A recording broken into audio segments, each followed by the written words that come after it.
नमस्कार। राष्ट्रीय शिल्पकार पार्टी के अपने चैनल पर आपका स्वागत है। आज हमारे पास है हम लोगों के बहुत ही लोकप्रिय राष्ट्रीय अध्यक्ष स्वर्गकार डॉक्टर आर के वर्मा साहब। आइए उनसे कुछ पूछते हैं, आज के दौर में चुनाव जो चल रहा है उसमें उनकी पार्टी की क्या भूमिका है, इस पर थोड़ी कुछ चर्चा। डॉक्टर साहब नमस्कार। नमस्कार जी। डॉक्टर साहब, चुनाव चल रहा है जी जी नामांकन भी अब शुरू हो गए हैं, कई जगह चुनाव भी हो गया है जी, 2 चरणों का हो गया। जी जी जी। और आपके प्रदेश यानी कि उत्तर प्रदेश में भी अब नामांकन का प्रक्रिया आप देख ही रहे हैं। जी जी। तो हम ये जानना चाहते हैं कि आप चूंकि राष्ट्रीय शिल्पकार पार्टी के अध्यक्ष हैं, आपने कोई अपना कैंडिडेट खड़ा किया है या अभी तक नहीं? अभी तो राष्ट्रीय शिल्पकार पार्टी नया होने की वजह से अभी कोई प्रत्याशी नहीं उठाया गया, प्रत्याशी नहीं लड़ा जा रहा है और मतलब प्रत्याशी अभी आपने लगा? अभी नहीं लड़ा रहे हैं। तो चूंकि आप राजनीतिक व्यक्ति हैं तो ऐसा तो है नहीं किसी न किसी को समर्थन दे रहे होंगे या कुछ तो आपकी पार्टी एक्टिव जरूर होगी। एक्चुअली आज के परिवेश में 2 ही गठबंधन है, एक है एनडीए, दूसरा है इंडिया, और इसी 2 गठबंधनों में चयन करना एक मजबूरी है। आप मजबूरी कर लीजिए या जो भी कर लीजिए, वर्तमान परिवेश में यही 2 गठबंधन है। नहीं तो, लेकिन राष्ट्रीय जो आपकी पार्टी है जी, शिल्पकार पार्टी, इसमें किसको चुनाव समर्थन के लिए? इसमें मेन रूप से विपक्ष जो है आपस में बटा हुआ है, जिससे इनका कोई दिशा नहीं दिख रहा है। इस वजह से मजबूरी में हम लोग एनडीए गठबंधन को समर्थन के लिए किए। मतलब आप Bharatiya Janata party plus NDA गठबंधन। एनडीए गठबंधन जी जी। आपकी पार्टी उसको समर्थन कर रही है? जी जी। देखिए, आपने ये तो देखा होगा कि अगर आप समर्थन कर रहे हैं कि आपका अपना एजेंडा और दूसरे आपका अपना मैनिफेस्टो, आपकी अपनी विचारधारा जो है जी, वो किस पार्टी के नजदीक आप पा रहे हैं, किस गठबंधन के नजदीक पा रहे हैं?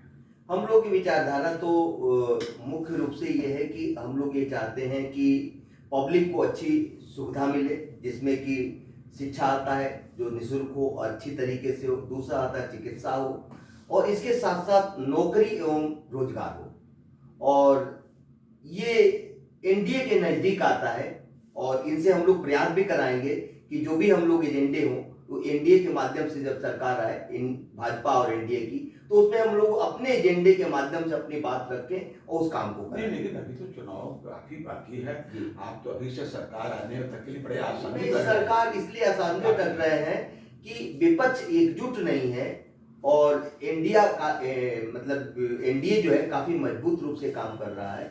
आज के किसी भी कार्यालय पे जाके देखिए तो कोई विपक्ष में जोश नहीं दिख रहा है। तो आप शिक्षा के बारे में क्या कहेंगे कि कैसे आप शिक्षा इनसे काम कराना चाहेंगे? भविष्य में मान लीजिए आपने इनको समर्थन दिया, इनकी सरकार बन गई, तो आपका क्या प्रयास रहेगा? प्रयास ये रहेगा कि शिक्षा को आधुनिक किया जाए और प्राइवेट तर्ज पे इसको किया जाए। आधुनिक के साथ साथ प्राइवेट तर्ज पे हो और इसके साथ साथ निःशुल्क हो, हर क्षेत्र में हो, एरिया वाइज हो, किसी को दूसरी जगह न जाना पड़े। नहीं, प्राइवेट के तर्ज पर होगी तो निःशुल्क कैसे होगी भाई? ये पॉसिबल है, सरकार के पास फंड है, सरकार का एक सब चीजों का फंड होता है। मतलब उसको प्राइवेट इंस्टीट्यूशन चलाएं और उसका खर्च गवर्नमेंट दे? नहीं, प्राइवेट की तर्ज पे सरकारी स्कूल चले, मतलब सुविधा अच्छा चले, उतना अच्छा चले जैसे प्राइवेट में मतलब रिजल्ट अच्छे होते हैं। अब इसी बात की मैं बताऊं, यूपी में बोर्ड में हाई स्कूल इंटर में सरकारी स्कूल को ग्रांट मिलने के बाद भी मेरिट लिस्ट में कोई बच्चा नहीं आया सरकारी स्कूल का। ये बहुत दुर्भाग्य की बात है। इसमें सुधार होना चाहिए। इसमें निश्चित सुधार होना चाहिए कि सरकार इतना खर्च कर रही है तो उसके बच्चे मेरिट लिस्ट में क्यों नहीं आ रहे? मतलब शिक्षा के सुधार के प्रति आप इन लोगों से काफी प्रयास कराएंगे? जी। और चिकित्सा के बारे में आपका क्या? चिकित्सा के बारे में भी ये है कि आज काफी पहले की अपेक्षा सुधार है। कॉलेज खुले हैं, मेडिकल कॉलेज हुए हैं और अभी भी सुधार की जरूरत है, क्योंकि जो प्रक्रिया है, जो सुविधाएं हैं जो होनी चाहिए, मशीनें तो लगी हुई हैं लेकिन बंद रहती हैं, तो उसको जहां जहां वैकेंसी है उसको पूरा किया जाए और बेहतर तरीके की सुविधा दिया जाए, इसमें भी आधुनिक तरीके से। और जैसे इसमें किसी चीज की टेस्टिंग के लिए जो लंबी डेट दी जाती है, 1 महीने 2 महीने 3 महीने, उसको ऐसी डेट ना दी जाए। कम से कम जो सीरियस मरीज उसको तुरंत तत्काल इलाज होना चाहिए।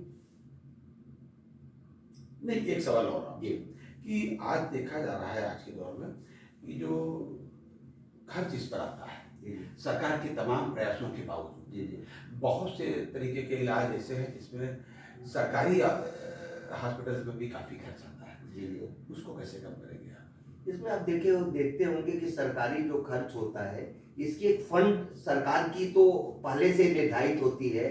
चिकित्सा एवं शिक्षा के अलावा अन्य जो भी खर्चे हैं वो पहले से निर्धारित होते हैं। उसको एक मानक के रूप में बना करके जो भी जरूरी चीजें हैं उसको पहले से फंडिंग करके उसको दूर किया जाना चाहिए। ये आपका सुझाव है? निश्चित रूप से कि मतलब शिक्षा और चिकित्सा दोनों एक ऐसे मुद्दे हैं, ज्वलंत मुद्दे हैं कि बिना शिक्षा और बिना चिकित्सा के आज के जीवन यापन संभव नहीं है। नहीं, लेकिन आजकल तो मामला सब आजकल आपकी जिसको समर्थन आप दे रहे हैं वो तो सब मंदिर और पूजा पाठ पर सब चला रहे हैं, शिक्षा और इस पर तो कोई बात ही नहीं हो रही।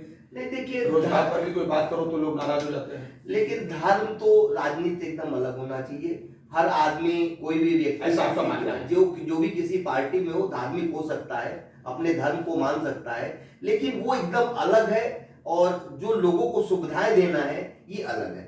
एक आखिरी सवाल है। जी जी आज आपने देखा होगा जिस पार्टी को या जिस गठबंधन को, एनडीए गठबंधन को आप समर्थन दे रहे हैं और आपकी जो कि पार्टी शैशवावस्था में अभी जल्दी बनी है तो अभी आपने कैंडिडेट इस बार नहीं खड़े किए, ठीक है, आप समर्थन दे रहे हैं, लेकिन ये वोट तो मंदिर के नाम पर मांग रहे हैं, ये किसी विकास के नाम पर, शिक्षा के नाम पर, चिकित्सा के नाम पर, डेवलपमेंट के नाम पर वोट नहीं मांग रहे हैं। आपका क्या कहना है इस पर? थोड़ा कठिन सवाल है ना मुझे। नहीं, वो आपकी बात सही है और आपने अच्छा क्वेश्चन किया।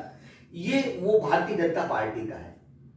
ये जो उनका एजेंडा है ये भारतीय जनता पार्टी का है।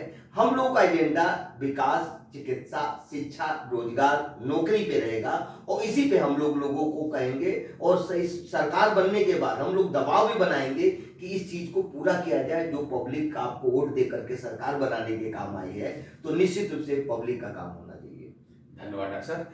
ये एजेंडा था, बिल्कुल साफ एजेंडा है इनका, शिल्पकार पार्टी का। इसके राष्ट्रीय अध्यक्ष डॉक्टर आर.के. वर्मा साहब, उन्होंने सीधे सीधे बताया कि एनडीए का एजेंडा और भारतीय जनता पार्टी का एजेंडे में थोड़ा सा परिवर्तन हो सकता है, लेकिन इन्होंने अपना एजेंडा पार्टी का साफ कहा है। इन मुद्दों के आधार पर भारतीय जनता पार्टी को, उनके दौरान नेतृत्व को, यानी कि एनडीए को समर्थन दे रहे हैं। देखते हैं सरकार किसकी बनती है और अगली बार किसी अन्य चुनाव क्षेत्र में फिर मिलते हैं। तब तक देखते रहिए हमारी पार्टी का एजेंडा, फॉलो करते रहिए।